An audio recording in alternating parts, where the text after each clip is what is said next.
Hello friends, मैं Prince Dwivedi स्वागत करता हूं आपका अपने यूट्यूब चैनल एजुकेशन एरिना पे। तो दोस्तों, आज के इस वीडियो में हम कवर करने वाले हैं साइमन कमीशन को। जैसा कि आपको पता है कि मैं एम लक्ष्मीकांत की एक टॉपिक की वीडियो अपलोड कर चुका हूं और आज हम डिस्कस करने वाले हैं साइमन कमीशन को।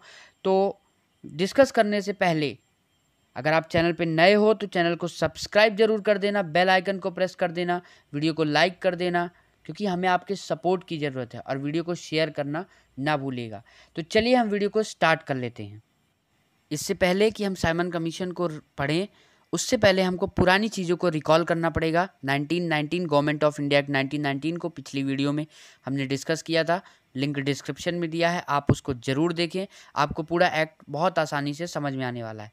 तो दोस्तों, इस एक्ट के कुछ प्रोविज़न ये थे कि इस एक्ट में ये बोला गया था कि भारत के लिए अगर कोई भी कानून बनेगा तो उसमें ज़्यादा से ज़्यादा भारतीयों को रिप्रेजेंटेशन दिया जाएगा। ठीक है, क्योंकि कानून भारत के लिए बन रहा है तो भारतीयों का होना वहाँ पर ज़रूरी है। ठीक है, इसीलिए लास्ट प्रोविज़न में ये बोला गया था कि इस एक्ट के 10 साल बाद, मतलब गवर्नमेंट ऑफ इंडिया एक्ट 1919 के 10 साल बाद, मतलब 1929 में एक स्टेटरी कमीशन का अपॉइंटमेंट होगा जो इस एक्ट में लाए गए जितने भी प्रोविज़न है उसकी कंडीशन के बारे में बताया जाएगा।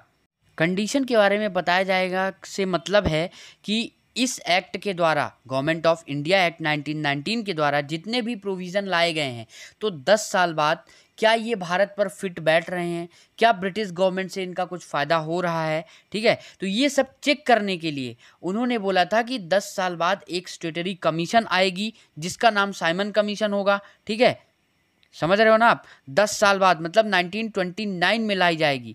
यही था साइमन कमीशन। अब हम आगे पढ़ेंगे साइमन कमीशन के बारे में कि आखिर साइमन कमीशन क्या था।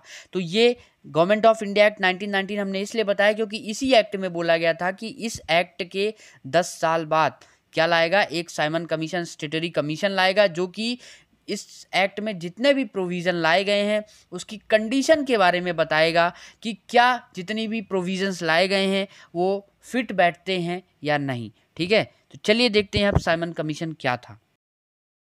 तो फ्रेंड, जैसा मैंने आपको बताया कि साइमन कमीशन को 10 साल बाद मतलब 1929 में आना था।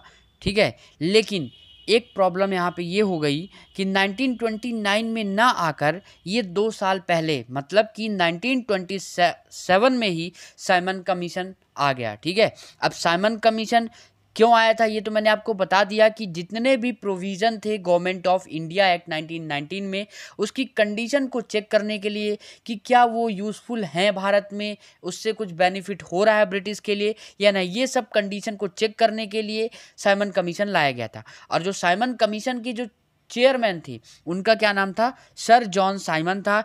इसीलिए इन्हीं के नाम पर इस कमीशन का नाम रखा गया था साइमन कमीशन। और इस कमीशन में 7 मेंबर थे, मतलब सर जॉन साइमन को मिलाकर 7 मेंबर थे जो कि सारे ब्रिटिश थे। ठीक है ना। अब इनके सारे ब्रिटिश होने के लिए अब एक दिक्कत आ गई। क्या दिक्कत आ गई? अब 1919 में क्या बोला गया था कि अब से भारत के लिए जितने भी कानून बनेंगे उसमें इंडियंस का रिप्रेजेंटेशन होगा। ठीक है, लेकिन यहाँ पे एक कमीशन बनी जिसमें से सारे 7 के 7 आदमी ब्रिटिशर्स हैं, इंडियंस हैं ही नहीं। अब इससे क्या हुआ? इससे हुआ ये कि भारत की जितनी पार्टीज़ थीं उन्होंने साइमन कमीशन का बायकॉट कर दिया। बहुत से मतलब जगह पर क्या होने आंदोलन होने लगे। इसी एक आंदोलन में जो लाला लाजपत राय थे वो लाठीचार्ज में इनकी मृत्यु हो गई थी। ठीक है, तो आप कह सकते हो कि जो मेन कारण था साइमन कमीशन के फेल होने का वो ये था कि इंडियंस का रिप्रेजेंटेशन नहीं दिया गया था।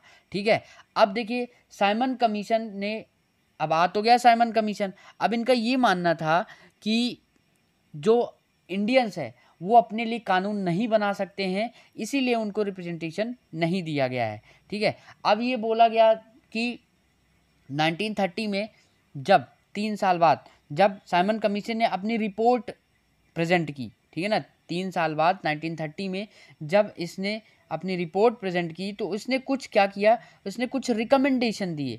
अब वो रिकमेंडेशन क्या दी गई थी साइमन कमीशन के द्वारा, चलिए हम उसको भी देख लेते हैं। तो वो रिकमेंडेशन पहली थी कि एबोलिशन ऑफ डायरची। पिछली वीडियो में 1919 वाले एक्ट में हमने ये पढ़ा था कि डायरची क्या है, डबल रूल थी। ठीक है, अगर आपको डिटेल में जाना है तो आप उस वीडियो को ज़रूर देखें। तो पहली रिकमेंडेशन थी कि evolution of directory, double rule को ख़त्म कर दिया जाए, ठीक है। दूसरी रिकमेंडेशन थी कि extension of responsible government in provinces, मतलब कि जो रिस्पॉन्सिबल गवर्नमेंट है वो प्रोविंसेस में भी इसका एक्सटेंशन होना चाहिए, और जो ये रिस्पॉन्सिबल गवर्नमेंट है ये प्रोविंसेस में भी होना चाहिए। अब तीसरी रिकमेंडेशन क्या थी कि federation of British India and princely states, मतलब कि फेडरेशन मतलब होता है कि जो प्रोविंस होगा और जो सेंटर होगा वो उसके पास अलग अलग पावर होगी। तो कहने का मतलब यहाँ पे ये बोला गया कि ब्रिटिश इंडिया के लिए और प्रिंसली स्टेट्स के लिए एक फेडरेशन का स्टैब्लिशमेंट किया गया, ठीक है। मतलब अब इनको कुछ पावर दे दी गई। आपको पता है उस समय 565 प्रिंसली स्टेट्स हुआ करती थी भारत में, ठीक है। और जो लास्ट रिकमेंडेशन थी साइमन कमीशन की वो क्या थी कि कंस्टिट्यूशन ऑफ कम्युनल इलेक्टोरेट। अब ये कम्युनल इलेक्टोरेट क्या है ये हम अगली वीडियो में डिस्कस करने वाले हैं, ठीक है। तो ये जो रिकमेंडेशन थी साइमन कमीशन की, इसको किस में मतलब अडॉप्ट किया जाएगा, गवर्नमेंट ऑफ इंडिया एक्ट 1935 जब हम पढ़ेंगे तब उसमें ये सब सारी चीज़ें जितनी भी रिकमेंडेशन थी साइमन कमीशन को उसको अडॉप्ट किया गया, उसको इस प्रोविज़न में लाया गया। तो दोस्तों ये था साइमन कमीशन। वीडियो आपको कैसी लगी कमेंट बॉक्स में ज़रूर बताइएगा, ठीक है। और हमें आपके सपोर्ट की ज़रूरत है, तो ज़्यादा से ज़्यादा चैनल को शेयर करें, वीडियो को लाइक करें, वीडियो को शेयर करें, और चैनल में अगर नए हो तो चैनल को सब्सक्राइब ज़रूर कर देना, ठीक है। धन्यवाद।